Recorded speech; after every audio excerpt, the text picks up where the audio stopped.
wala kayo.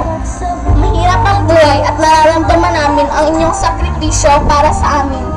Isang obligasyong ginagampanan nyo ng buong pagmamahal that made you different from all God's wonderful creation, that made you very special to us, that made you deserving of our love and honor. Kung may honor lang sa parents para sa amin, you all deserve a Medal of Excellence. All throughout our school years, kayo ang partners namin. Ngayong araw ng aming pagtatapos, ang diploma namin ay diploma nyo rin. Ang karangalan namin ay karangalan nyo rin. Sana po mapaligahin namin kayo sa aming maliit na achievement. Salamat sa mga bagay na kayo lamang napagbigay, for raising us the way God wanted us to be, for inspiring us to bring out the best in us. At higit sa lahat, salamat at narito kayo ngayon, nakangiti, nasasaksi sa aming pagtatapos.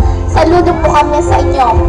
Now, fellow graduates, this is the best time to let our parents feel how we love them. Lapitan natin ang ating mga nanay